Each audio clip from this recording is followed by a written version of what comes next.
The rain had stopped just before dawn, leaving the streets glistening as Kendra Williams hurried across town with her son's small hand tucked into hers. The city still yawned awake, but her heart was racing as if the morning had already slipped away from her. She was late, and in this house, Alexander Grant's mansion, lateness was not tolerated. Rules weren't just rules here, they were laws carved into stone. Every maid knew it. Every gardener whispered it. Everyone who worked within those marble walls carried the fear of disappointing the man whose name meant money, power, and silence. Kendra's nanny had called the night before, her voice hoarse and weak. "I'm sorry, Kendra. I can't take Malik tomorrow. Fever's too high." Kendra had pressed her forehead into her palm, staring at the cracked paint on her apartment's ceiling, whispering to herself, "Lord, not tomorrow. Of all days, not tomorrow." Because tomorrow meant the mansion. Tomorrow meant Alexander Grant's cold eyes watching from behind polished glass walls. Tomorrow meant perfection. So here she was, clutching Malik's hand, walking up the mansion's driveway that felt longer than any road she had ever crossed. The iron gates had swallowed them whole, and now the mansion loomed like a fortress of secrets, white stone, black iron, windows that reflected the world back at you without revealing a single thing about the lives inside. Malik, only 6, looked around with wide eyes. He wasn't scared. He was curious, the way children are when they step into a place that seems more like a museum than a home. "Mommy," he whispered, tugging on her sleeve, "why is it so quiet? Don't rich people laugh?" His little question almost broke her heart.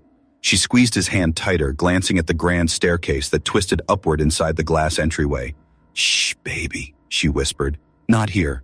Just stay close to Mommy." The other staff noticed immediately. Whispers rippled across the kitchen like a wind no one wanted to admit they felt. One maid muttered under her breath, "He doesn't tolerate children here. Not even a glimpse."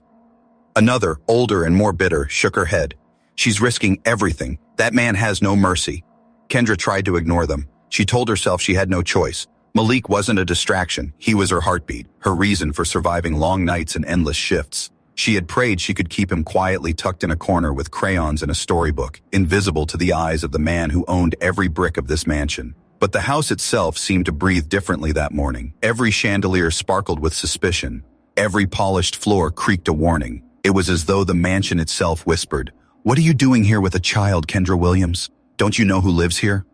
Malik leaned against her leg, his tiny fingers brushing the hem of her uniform. "Mommy, do I have to be invisible?" His words were soft, but they cut through her like a blade.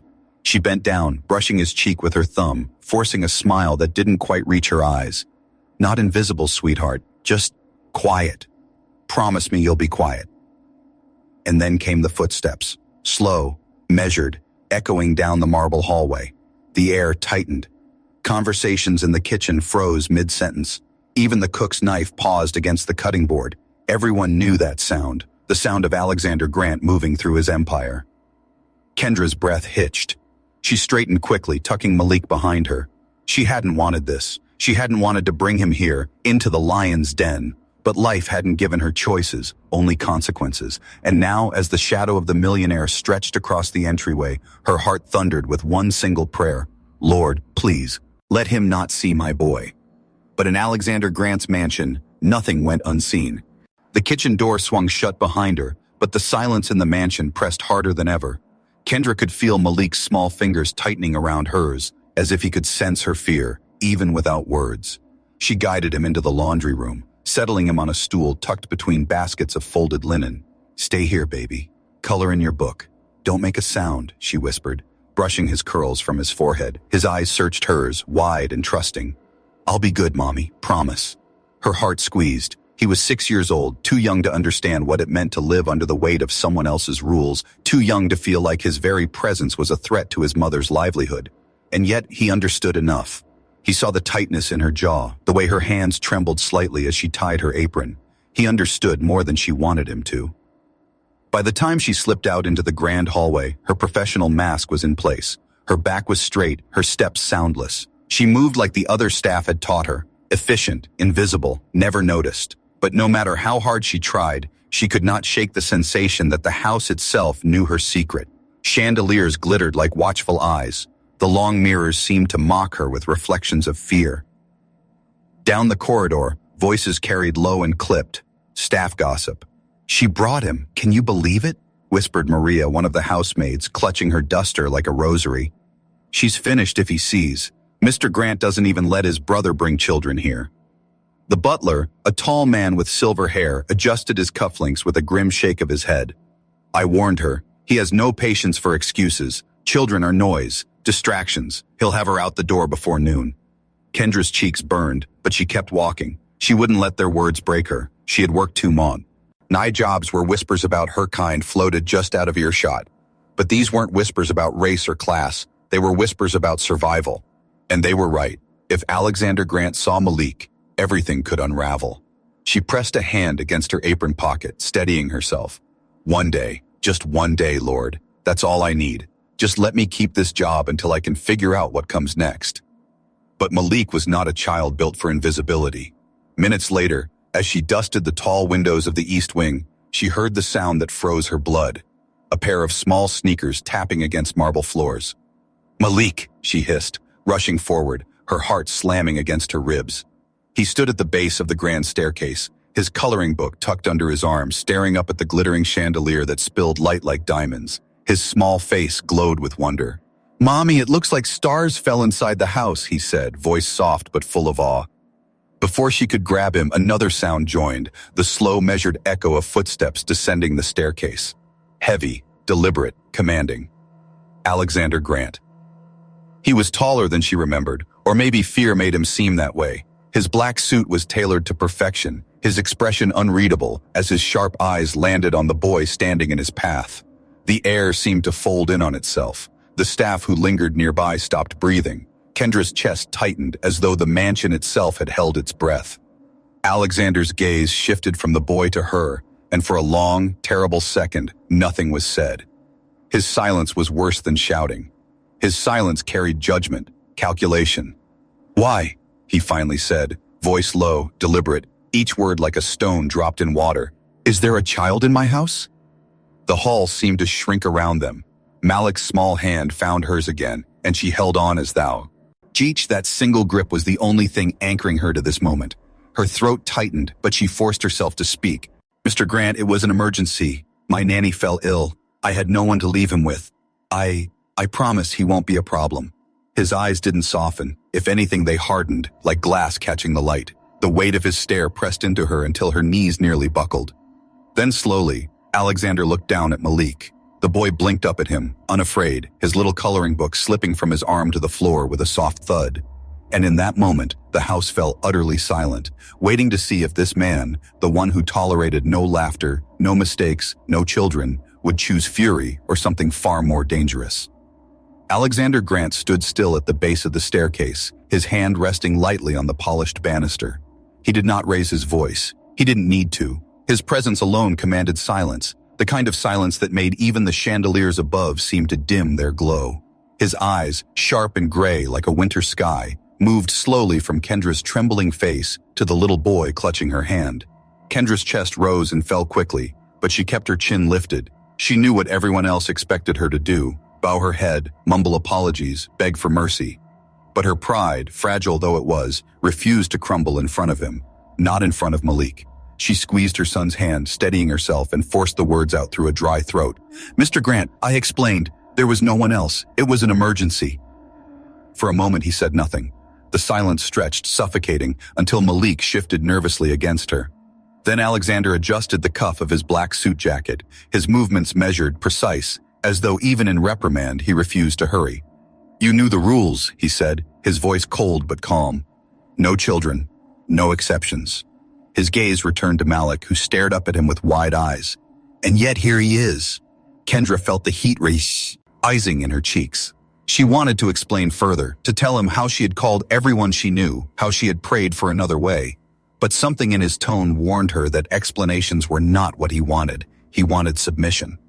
She lowered her eyes for a moment, but lifted them again when Malik spoke. His little voice, soft but steady, carried into the hall. "I'll be good, sir. I won't break anything." The staff standing nearby gasped almost inaudibly. No one spoke to Alexander Grant uninvited, let alone a child. Alexander tilted his head slightly, his eyes narrowing as if trying to read the boy. For the briefest moment, something flickered across his face. Something like surprise, maybe even curiosity. but it was gone before anyone could be certain it had been there at all. Good? He repeated, his tone flat. Children are never good. They are distractions. Noise. His gaze shifted back to Kendra. And distractions are unacceptable in this house. Kendra's stomach twisted. She tightened her grip on Malik's hand, her nails digging into her palm. She forced herself to hold Alexander's gaze, though every instinct screamed to look away. I understand, sir. It won't happen again. It better not. His words sliced through the air. He adjusted his cuff again, his ritual of control, then turned slightly as if dismissing both of them. But then, just before he climbed the stairs again, he paused. Without looking back, he spoke in a tone that was cool, deliberate, and final. We'll see, he said. If this boy is as much of a distraction as I imagine, then you're finished here. The sound of his footsteps echoed upward, fading into the grand silence of the house, but the weight of his words lingered, heavy and suffocating. Kendra exhaled shakily, bending to meet Malik's frightened eyes. She smoothed his hair back, trying to summon calm she didn't feel. All right, sweetheart, mommy will fix this, I promise. But as she whispered the promise, she knew she was making it as much to herself as to her son. The mansion wasn't just intimidating, it was a battlefield. And she had just learned that survival here would not depend on her skill with a mop or a broom, but on her ability to withstand the cold judgment of a man who believed he owned not just this house, but the dignity of everyone in it. And somewhere deep inside her, a spark began to burn. She might have been just the help to him, but she knew something he didn't. She was stronger than he could ever imagine. The house seemed to swallow the hours whole. Morning melted into afternoon, and the routine of work became the only rhythm that kept Kendra's heart steady. She scrubbed, polished, and dusted with the practiced precision of someone who knew mistakes weren't allowed. Yet her mind wasn't on the crystal goblets or the marble floors. It was on Malik, hidden away in the laundry room with his crayons, living in silence because his mother had no other choice. As she worked, her thoughts wandered back to the life she'd once imagined. There was a time she had sat in college lecture halls, her notebooks filled with diagrams of the human body. Nursing had been her dream. She had pictured herself in scrubs, saving lives, carrying the quiet pride of someone whose work truly mattered. But dreams cost money. Dreams demanded time. And when Malik's father disappeared without so much as a goodbye, her dream had slipped through her fingers like water. Bills piled up, classes fell away, and survival took its place. Now here she was, wearing an apron in a mansion that wasn't hers, bowing her head to a man who treated her like a shadow. She told herself it was temporary. She told herself she was stronger than these walls. But still, it stung. Every order barked, every look of disdain. And yet every time she glanced at Malik, she felt something stronger than humiliation. She saw him drawing, his small hands sketching stars, houses, and faces with surprising detail for a boy his age. She saw the way he studied the world, quietly absorbing everything, even the pain she tried to hide. His presence reminded her why she kept standing tall when every word from Alexander Grant was meant to make her small.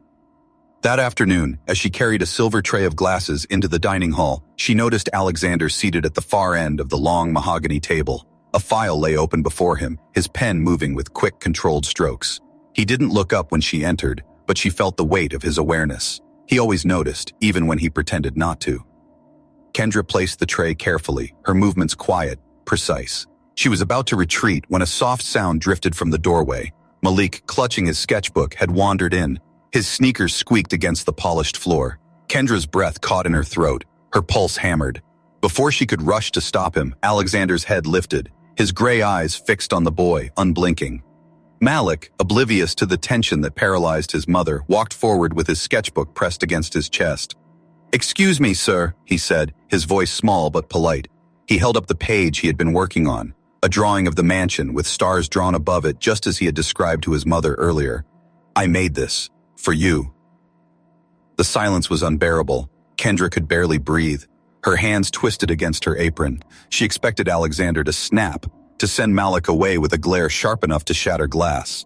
But instead, he leaned back in his chair, studying the drawing. His expression didn't soften, not visibly, but he didn't dismiss it either. He let the moment stretch, then spoke, his voice low and even. "You think my house looks like this?" Malik nodded earnestly. "Yes, sir. Then. Key, it's full of stars." Something flickered across Alexander's face. A shadow, a memory, something Kendra couldn't place. Then, just as quickly, it was gone. He closed the file before him, slid the drawing aside, and stood. His chair scraped softly against the floor. "Children," he said flatly, his gaze cutting to Kendra. See things no one else sees. Sometimes it's a gift. Sometimes it's trouble. He brushed past them, his footsteps echoing down the hall, leaving the drawing behind on the table. Kendra rushed to Malik, kneeling down, her hands trembling as she clutched his shoulders. "Baby, you can't." Her voice cracked. She pressed her forehead to his. "You can't just walk into rooms like that. Promise me." "I just wanted him to see, Mommy," Malik whispered. "I thought maybe it would make him smile." Kendra held her son tightly, her eyes burning with unshed tears. Malik didn't understand yet. He didn't see the danger in innocence. But as she looked over at the drawing still lying on the polished wood, untouched but not thrown away, she realized something else. Alexander Grant hadn't smiled, but he also hadn't punished. And for a man like him, that hesitation meant something. It meant the silence of the mansion was beginning to crack. The following days carried a weight that pressed harder than before. Kendra felt it in the way Alexander's eyes lingered a fraction longer when she entered a room, in the sharper edge to his commands, in the silence that followed when Malik's soft footsteps echoed faintly down a hallway. He hadn't fired her. He hadn't banned her boy outright, but she knew what this was now. It was a test, and men like Alexander Grant didn't test you to see you succeed. They tested you to watch you break. The first came on Monday morning. Kendra was polishing the dining room table, the kind of wood that gleamed like a mirror when done properly. Alexander appeared suddenly, his voice cutting through the quiet. "Will ya?" "Say," he said, gesturing her over. On the spotless surface, he pointed to a smudge so faint it could barely be seen under the light. "Explain this." Kendra blinked. She leaned closer, but her reflection was clearer than the mark he indicated. Still, she straightened and nodded. "I'll fix it, sir."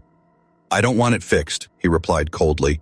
"I want you to understand. Furniture like this costs more than your entire year's salary. Do you think I keep you here to make mistakes?" The words stung, but she bowed her head. "No, sir." Out of the corner of her eye, she saw Malik in the doorway, his sketchbook tucked to his chest, watching with quiet eyes. His little fists clenched, but he said nothing. Kendra forced herself to smile faintly at him, to let him know she was fine, though her insides twisted. Another test came the next day. She was told to scrub the stone steps outside in the cold, a task usually left for the grounds crew. Her hands burned from the icy water, her knees raw against the stone, but she worked without complaint. Inside, from one of the upstairs windows, Malik pressed his small palms to the glass, watching his mother on her knees. She could see him. He mouthed 2 words through the pain. "You're strong." It was enough to keep her going. By Thursday, Alexander pushed further. He called her into his office while clients waited in the next room. On his desk lay an antique vase, already gleaming. "Clean it again," he ordered. Kendra hesitated. "Sir, it's already—" "Again," he cut her off, his voice like ice. She did as told, her cloth moving in slow, deliberate circles. Behind her, Malik sat silently in a corner, coloring to keep himself occupied. Alexander's eyes flicked to him more than once, unreadable, as though measuring not just the woman, but the boy's reaction. When Kendra finished, Alexander leaned back in his leather chair. "Do you know what? I make you do these things, Williams?" She stood still, her back straight though her hands trembled. "No, sir." His gaze was hard, but there was something beneath it, something darker than disdain. "Because I need to know what kind of person I have under my roof. Some people crack under pressure. Some learn their place. The rest—" His words trailed, hanging heavy in the air. Kendra swallowed hard, refusing to let her voice shake. "With respect, sir, I know my place. It's beside my son, providing for him, standing strong no matter what's asked of me." The silence that followed was unbearable. For a moment, she thought she had gone too far, but then Alexander's lips twitched. Not a smile, not quite, but something close to it. He waved his hand dismissively. "Get back to work." Kendra left the room, her knees weak. Malik trotted beside her, clutching his sketchbook. When they reached the hallway, he tugged at her apron. "Mommy," he whispered, his eyes shining, "you didn't bow down. You stayed strong." She bent down, gathering him into her arms, holding him close. "That's what we do, baby. Even when it's hard, even when someone tries to break us." As she spoke, she realized the truth. Alexander wasn't just testing her work, he was testing her dignity. And what he didn't know, what he could never understand, was that dignity wasn't something she was willing to lose. Not for him, not for anyone. And Malik, standing beside her with the bravery of a boy who saw everything, would never let her forget it. The mansion always seemed colder at night. The high ceilings trapped echoes instead of warmth, and the long corridors whispered with the sound of old wood shifting. Kendra worked quietly, polishing the last of the silver in the dining room, while Malik sat curled on a chair with his sketchbook, fighting sleep. She had promised him it would only be a few more minutes, and then they would take the bus home.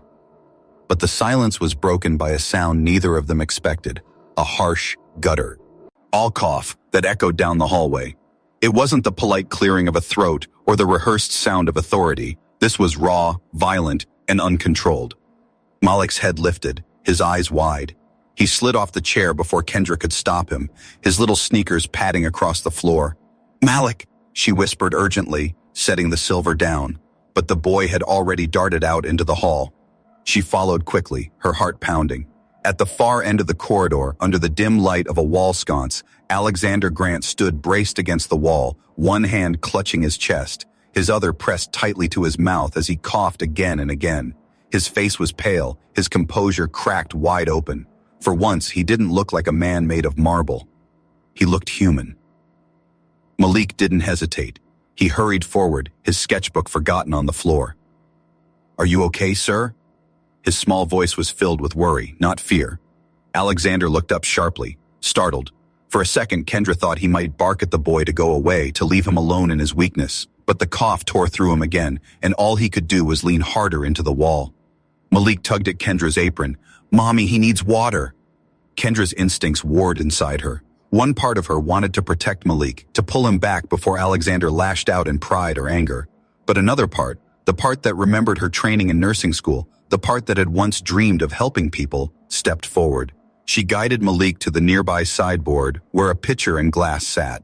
With both hands, Malik carried the glass carefully, walking back to the tall man who loomed like a fallen statue. "Here, sir," he said softly. "Please drink." Alexander hesitated, his gray eyes locked on the boy's earnest face. No one had ever offered him water like that. Not staff, not colleagues, not even so-called friends. He was the one who ordered, demanded, took. But this child dared to give. Slowly, almost reluctantly, he accepted the glass. His large hand engulfed it, his fingers brushing the boy's smaller ones. He drank, the water cooling the fire in his throat, and for the first time that night, his cough subsided. Silence filled the hall again, but it was a different silence, not the cold, suffocating kind. This one felt heavier, fragile, like glass about to shatter.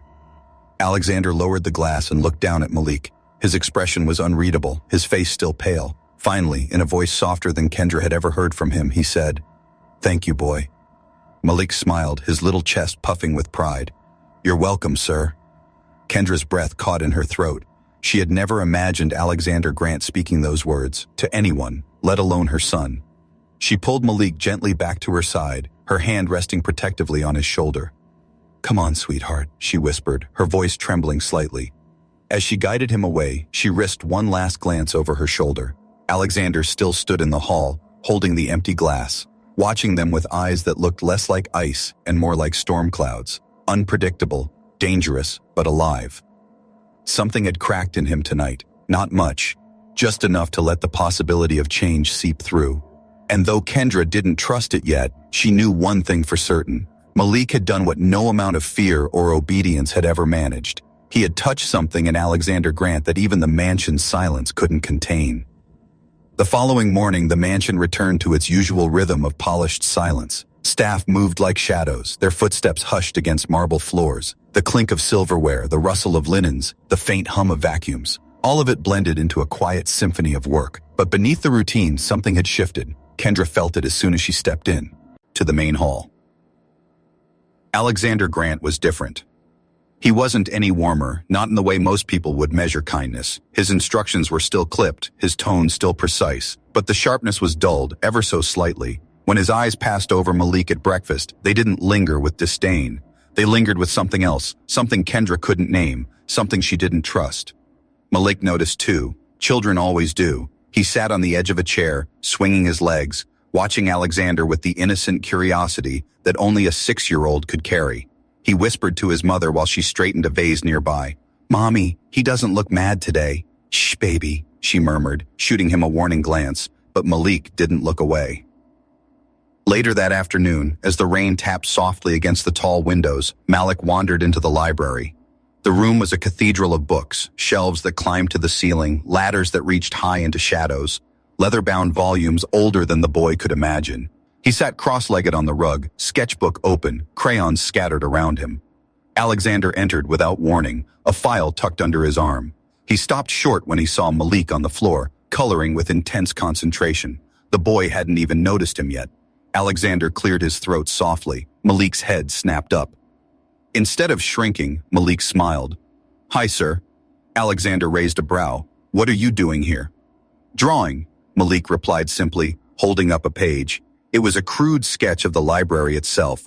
Books drawn as squares, a tall ladder leaning against them, the chandelier above drawn as a glowing sun. "Your house has too many books. Does anyone read them?"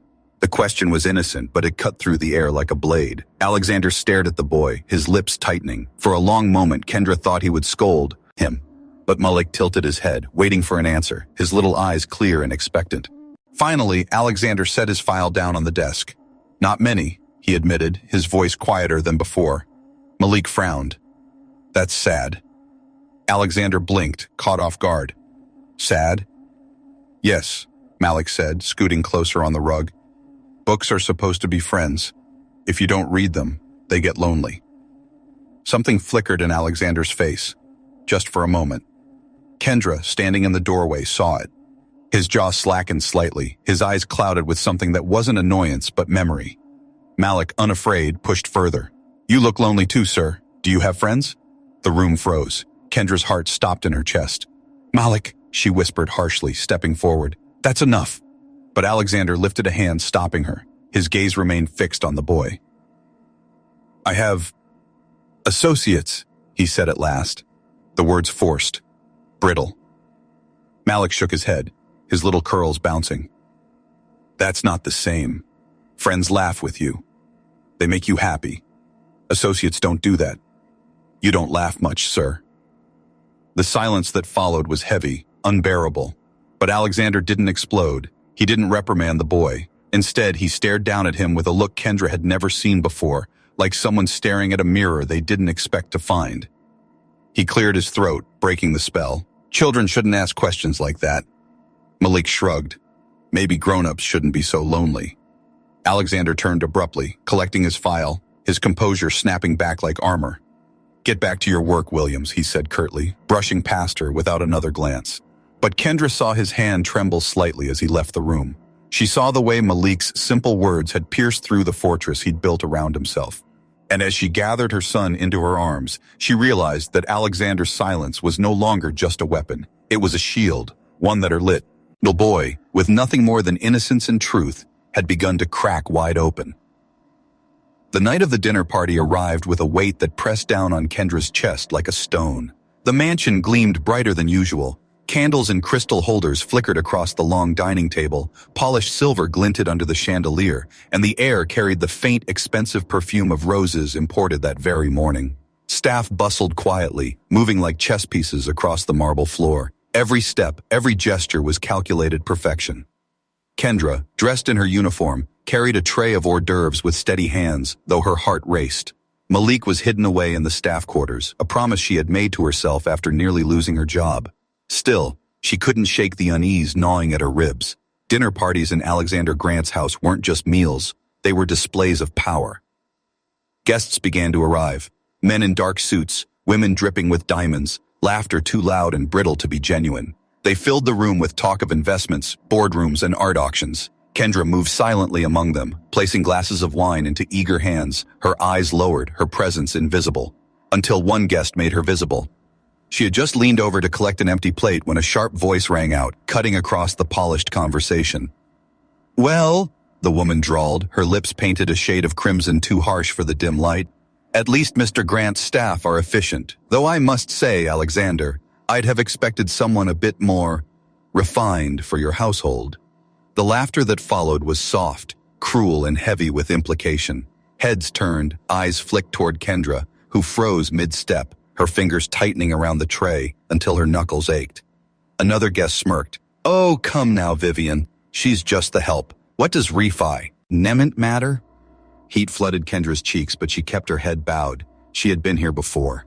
Humiliated in plain sight, made small for the amusement of the wealthy, she whispered silently to herself, "Endure, just endure, for Malik." But then, something happened that silenced the room. Alexander Grant, seated at the head of the table with his glass of wine poised elegantly between his fingers, lowered it without a word. The stem tapped softly against the table as he set it down. His gray eyes lifted, cold and sharp as steel, fixing on the woman who had spoken. "She is not just anything," he said, his voice calm but carrying a weight that made the chandeliers tremble. The air shifted. The laughter died in an instant. Vivian's smile faltered. Alexander leaned forward slightly, his gaze unwavering.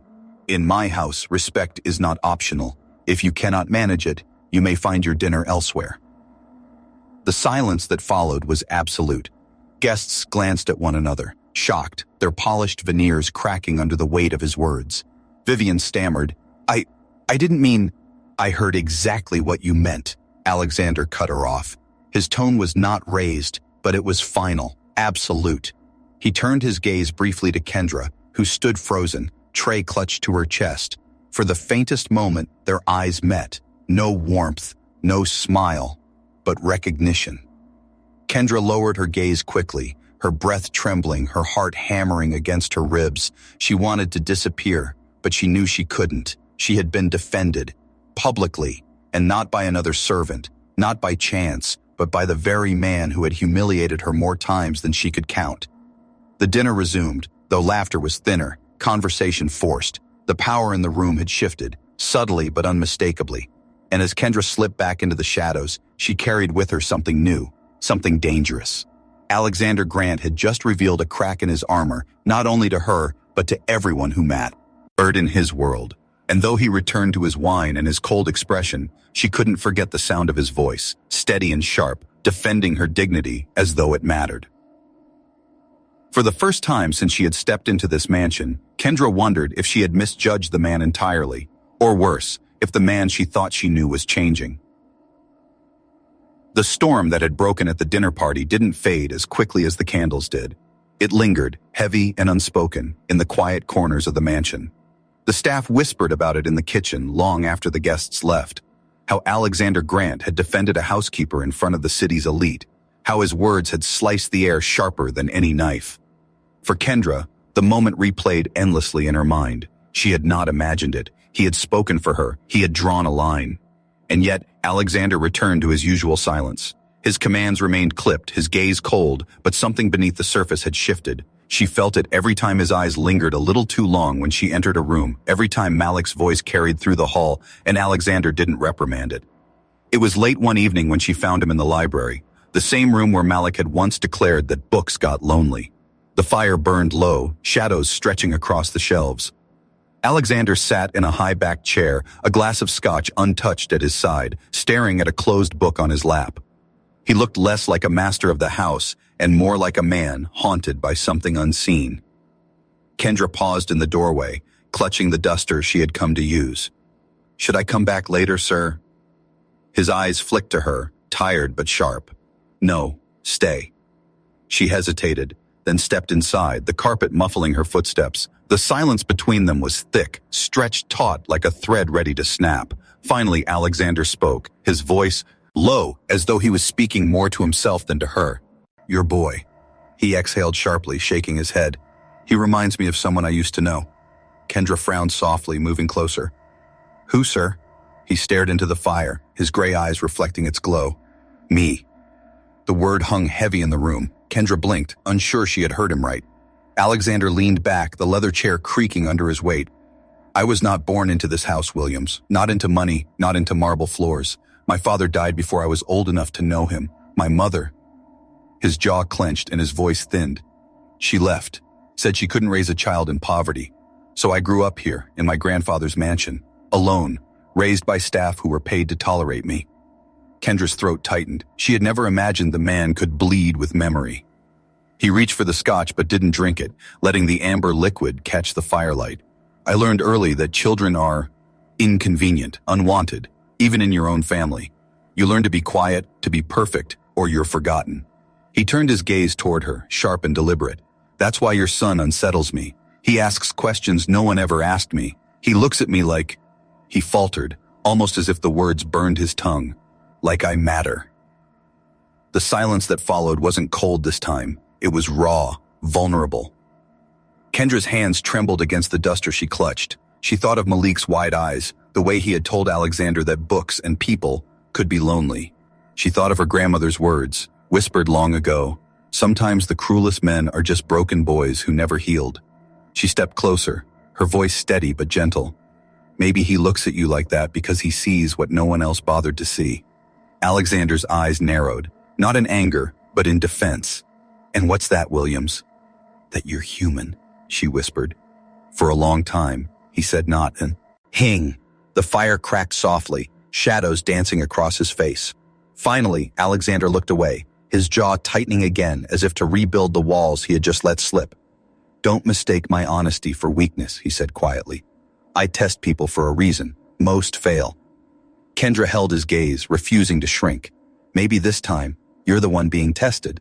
The words startled even her, but she didn't take them back. She gathered her tools and left the library, her chest heaving, her heart pounding. Behind her, Alexander sat alone in the glow of the fire, staring into the flames as if searching for the boy he used to be. And for the first time in years, the silence in the mansion didn't feel quite so certain. Morning light poured through the tall windows of the mansion, spilling golden stripes across the marble floor. The house seemed to hum with something different that day, an energy that unsettled the staff and tightened the air around Kendra's chest. She had been up since dawn, ironing table linens, polishing crystal, moving with her usual precision, but inside, her nerves trembled. She couldn't shake the memory of the night in the library, of Alexander Grant confessing pieces of a past that sounded more like a wound than a history. She told herself it was nothing, just a man unburdening himself for a moment, but deep down she knew better. Something was shifting. At 10 sharp, the staff assembled in the grand hall. It was unusual. Alexander never summoned them all at once. They lined up along the walls, unsure, exchanging nervous glances. Kendra stood near the back, Malik's hand tucked safely in hers. She had begged him to stay in the quarters, but he had refused, whispering, "I want to stand with you, Mommy." She hadn't had the heart to deny him.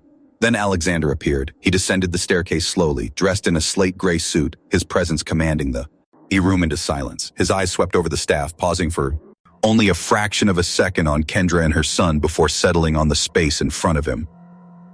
"I called you here today," he began, his voice steady and deliberate, "because this house has lived too long in silence. Rules have been obeyed, work has been done, yet something vital has been missing." The staff shifted uncomfortably. No one knew what he was leading to. Kendra's heart pounded, her palms damp as she squeezed Malik's hand. Alexander continued, "For years, I believed efficiency was all that mattered. That order and control created loyalty, but I was wrong. Respect creates loyalty. Dignity creates strength." Gasps echoed softly among the servants. This was not the language of Alexander Grant, not the man they had feared for so long. Then he turned, and his gaze landed on Kendra. Kendra Williams. Her breath caught. She stepped forward slowly, the eyes of the entire household burning into her back. Malik squeezed her hand tighter, his small fingers trembling. Alexander's expression remained unreadable, but his words carried a weight that struck like thunder. "You are no longer a housekeeper in this mansion." The room erupted with whispers. Kendra froze, her chest tight, unable to breathe. Alexander raised his hand, silencing the murmurs. His voice grew firmer, stronger. "From this day forward, you will serve as director of the Grant Foundation, an organization I am establishing immediately to support single mothers and their children. The first scholarship will bear your son's name, Malik Williams." The shock rippled like a wave. Kendra's knees buckled, and for a moment she thought she might fall. Malik's wide eyes turned up to her, then to Alexander. "Mommy," he whispered, his voice trembling with awe. "Did he just say, me?" Tears burned behind her eyes. She swallowed hard, forcing her voice out, though it cracked. "Mr. Grant, I don't understand." "What? Me?" For the first time, Alexander's cold mask softened. His gaze flicked briefly to Malik before returning to her. "Because you showed me something I had forgotten. That strength is not in wealth or rules or fear. It is in dignity. It is in resilience. It is in a mother who refuses to break." Kendra's chest tightened as tears finally slipped down her cheeks. She didn't care who saw. She dropped to her knees beside Malik, pulling him into her arms, whispering, "We did it, baby. We did it." The staff stared in stunned silence. Some looked on with awe, others with envy, but no one could deny what had just happened. The unshakable Alexander Grant had stunned them all, not with punishment, not with cruelty, but with grace. Alexander stepped forward, his hand resting briefly on Malik's shoulder. The boy looked up at him, and for the first time, Alexander smiled. Not the tight, practiced smile of a businessman, but something real, almost tender. "Your mother's strength saved me," he said softly. "Now let me make sure no one like her is ever overlooked again." The mansion that had once been a place of fear now felt transformed. The silence that had once suffocated seemed to lift, replaced by something alive, something hopeful. And as Kendra held Malik close, she realized her promise had come true. Life would never be the same. The house that had once threatened to break her had instead become the place where her dignity turned into power, where her son's innocence softened a cold heart, and where the future opened wide with possibility.